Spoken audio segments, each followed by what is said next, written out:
Hello everyone, this is the third part in the Civil PSI question paper discussion series. Let's begin with the today's set of questions. The question is, the Balfour Declaration relates to option A, Sudan, option B, Afghanistan, Palestine, Syria. This Balfour Declaration was a public statement issued by British government in 1917 announcing the support for the establishment of a Jewish homeland in Palestine. Hence option C, Palestine is the correct answer. Next question. The mission Da Vinci Plus and Veritas are two. NASA has announced two new missions to Venus, that is Da Vinci Plus and Veritas. Hence option A, Venus is the correct answer. These two missions are aims to understand how Venus became an inferno-like world which is capable of melting lead at the surface. Inferno means burning or on fire. Important fact is surface temperature of Venus is about more than 460 degrees Celsius, and the Da Vinci will measure the composition of the dense hothouse atmosphere of Venus to further understand how it evolved, and this Veritas will help the map planet's surface from the orbit to help determine its geological history. Next question. The oil zapper technology for the bioremediation of oil spills was developed by the Energy and Resource Institute. Hence, option C, theory, is the correct answer. Now, bioremediation means it is the use of microorganisms to degrade the environmental contaminants into less toxic form. Now question arises, what is oil zapper technology and how it related to bioremediation? Let's see. Oil zapper technology is a mixture of 5 bacteria which feeds on hydrocarbon compounds present in crude oil and the hazardous hydrocarbon waste generated by the refineries known as oil sludge, and this oil zapper converts them into harmless carbon dioxide and water. This is how bacteria or living organisms are used to neutralize the contaminants, and it is the best example for the technique of bioremediation. Next question. The migration of magnetic poles over Earth's surface through geologic time is called polar wandering. Hence, option D is the correct answer. Now, let's see other important concepts which are being mentioned in the options. The axial rotation is the movement or rotation of the Earth around its own axis. This axial rotation causes day and night on the Earth. And second one is aurora polaris. Auroras are also known as polar lights. It is the natural display of lights in the sky in polar regions of the Earth, that is Arctic or Antarctic regions. Here in this picture you can see the spectacular view of lights, that is auroras. Next question.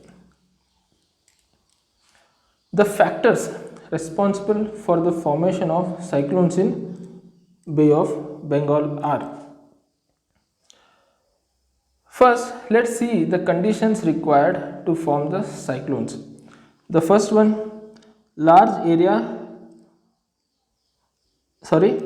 large sea surface with temperature higher than 27 degrees Celsius, And second, presence of the Coriolis force. Third one, a pre-existing weak low pressure area or low level cyclonic circulation. And the fourth one is upper divergence above the sea level system. Now, the first option, low pressure, yes, this is correct.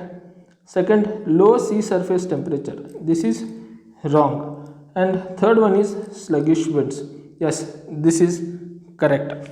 These sluggish winds and warm air currents keep the temperature relatively high all the year, and this creates optimum conditions for cyclones to form in Bay of Bengal region.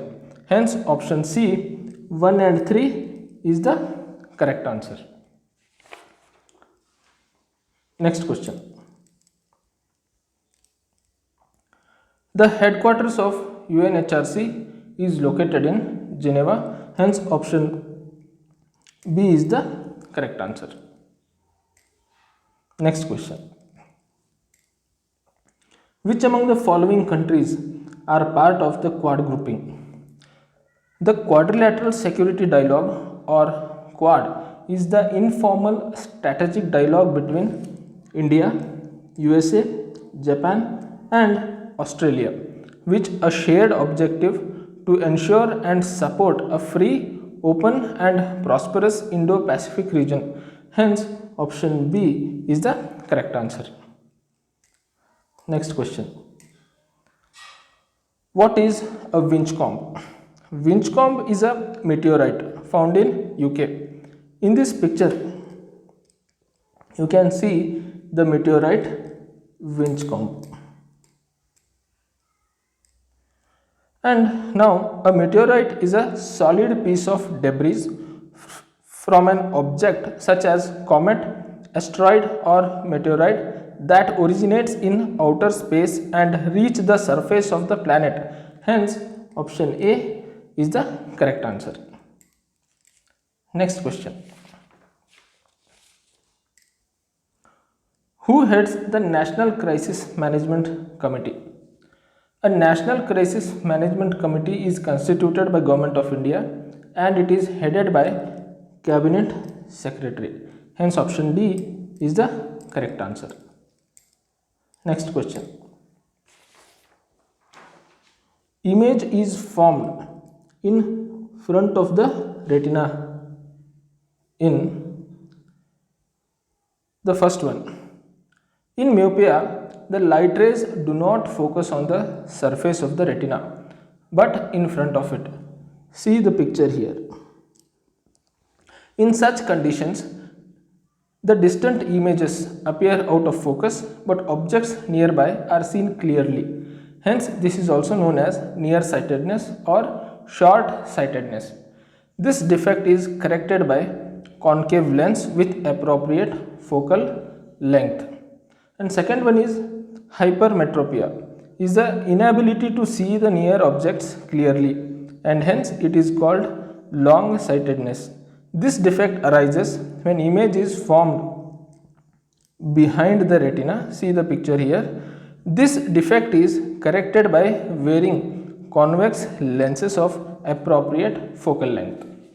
And the last one is presbyopia. It is the gradual loss of eye's ability to focus on nearby objects. It is caused as a part of natural aging process of the eye. It can also be corrected by wearing convex lenses. Hence, here option A is the correct answer. Next question. Cation disease is caused due to deficiency of. Cation disease is a form of cardiomyopathy, which is the term for conditions that affect heart muscle. It may be developed as a result of selenium deficiency. Hence, option D is the correct answer. This Cation disease can lead to stroke, cancer or death if person does not receive a treatment. Next question. Which country will conduct airborne radar surveys to estimate the thickness of Himalayan glaciers? Options are Nepal, Bhutan, India, and China. Here, option C, India is the correct answer. Next question. If a candle burns in zero gravity condition on Earth with the presence of convection and gravity, the flame will take teardrop shape. With the absence of gravity, the flame will become spherical shape as shown in these figures. Hence, option B, the flame of candle will become spherical, is the correct answer. Next question. How many members are nominated by the President of India to the Rajya Sabha? President of India nominates 12 members to the Rajya Sabha from the people who have special knowledge or practical experience in art, literature, science, and social service. Hence, option B is the correct answer. Next question. Consider the following statements regarding Public Accounts Committee. It consists of 15 Lok Sabha members and 7 Rajya Sabha members. Yes, this is correct answer. The term of office of Public Accounts Committee is 1 year. This is also a correct answer. Third one, its main function is to audit the annual report of CAG. Yes, this is also the correct answer. Hence, option C, 1, 2, 3 is the correct answer. Next question. Who discovered electrons? James Chadwick discovered neutrons. J.J. Thomson discovered electrons. Ernst Rutherford discovered protons. Hence, option C, J.J. Thomson is the correct answer. Next question. The annual buffalo race named Kambala is held in which state? The annual buffalo race named Kambala is held in coastal Karnataka, that is coastal districts of Udupi and Dakshin Kannada in the state of Karnataka. Hence, option D is the correct answer. Next question. The National Institute of Sowa Rigpa is established in Leh. Hence, option B is the correct answer. This National Institute of Sowa Rigpa is autonomous institute under the Ministry of Ayush. The Sowa Rigpa is traditional system of medicine originated in Tibet, practiced in Himalayan belt. In India, it is practiced in Sikkim, Arunachal Pradesh, West Bengal's Darjeeling, Himachal Pradesh, and Ladakh. Next question. Who appoints the Chief Election Commissioner of India? President of India appoints the Chief Election Commissioner of India. Hence, option A is the correct answer. And the last question is, the proclamation of national emergency is made in case of, under Article 352 of Indian Constitution, President of India can proclaim national emergency on the grounds of war, armed rebellion, and external aggression. Hence, option D, all of the above, is the correct answer. That's all for today, guys. Thank you.